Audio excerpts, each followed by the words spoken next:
Ming घाटी के धुंध भरे बांस के जंगल में एक छोटा पांडा रहता था, जिसका नाम बाओ था। बाकी पांडा दिन भर आराम से बांस चबाते रहते, लेकिन बाओ अलग था। उसे हर चीज की गहरी जिज्ञासा थी और वह हर दिन जंगल के नए कोनों को खोजने निकल जाता। बाओ का सपना था कि वह एक दिन हीरो बने। एक दिन सुबह सुबह जब बाओ नदी के किनारे घूम रहा था, उसने गौरैया के झुंड को घबराहट में चहचहाते सुना। सोने के बांस का जंगल खतरे में है। ऊपर की ओर बांध टूट गया है और नदी का पानी बाढ़ बनकर जंगल को बहा ले जाएगा। सोने का बांस का जंगल घाटी के सभी जानवरों के लिए बहुत महत्वपूर्ण था। वहां सबसे ऊंचे बांस के पेड़ थे, जो जानवरों को खाना और घर दोनों देते थे। बाओ का दिल तेजी से धड़कने लगा।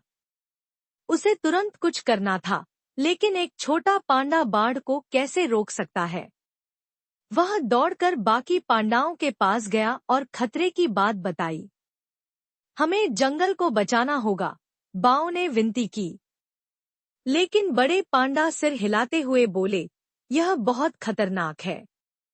हम सिर्फ पांडा हैं। बाढ़ के सामने हम क्या कर सकते हैं? बाओ उदास तो हुआ, लेकिन उसने हार नहीं मानी। उसने दृढ़ता से कहा, अगर कोई मदद नहीं करेगा, तो मैं अकेले ही कुछ करूंगा। बाओ दौड़ते हुए सोने के बांस के जंगल पहुंचा। उसने देखा कि नदी का पानी तेजी से बढ़ रहा है और बांस के पेड़ों की ओर बह रहा है। सोचते हुए उसकी नजर किनारे पर पड़े बड़े पत्थरों पर पड़ी। उसने तुरंत काम शुरू कर दिया। वह एक एक करके पत्थरों को नदी के पास ले जाकर एक दीवार बनाने लगा।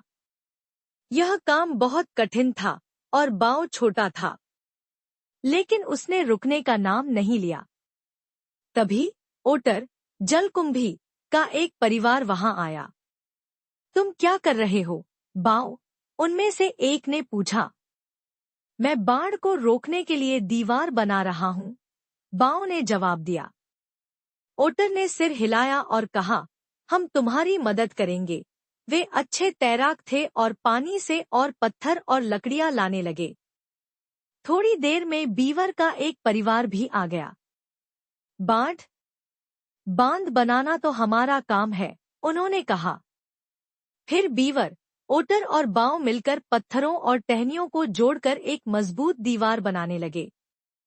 जैसे ही पानी बांस के पेड़ों के पास पहुंचने वाला था, दीवार ने पानी को दूसरी ओर मोड़ दिया। जंगल बच गया। दूर से यह सब देख रहे पांडा हैरान थे। उन्होंने बाओ की बहादुरी और दृढ़ता की सराहना की। उन्होंने महसूस किया कि उन्होंने बाओ को गलत समझा था। इसके बाद वे भी मदद करने आए और बांध को स्थायी रूप से मजबूत बना दिया ताकि भविष्य में ऐसी कोई समस्या न हो। उसके बाद बाओ को केवल एक जिज्ञासु छोटा पांडा नहीं समझा गया। वह मिंग घाटी का हीरो बन गया। और बाओ? उसने सीखा कि बहादुरी और दृढ़ निश्चय के साथ एक छोटा पांडा भी बड़ा बदलाव ला सकता है।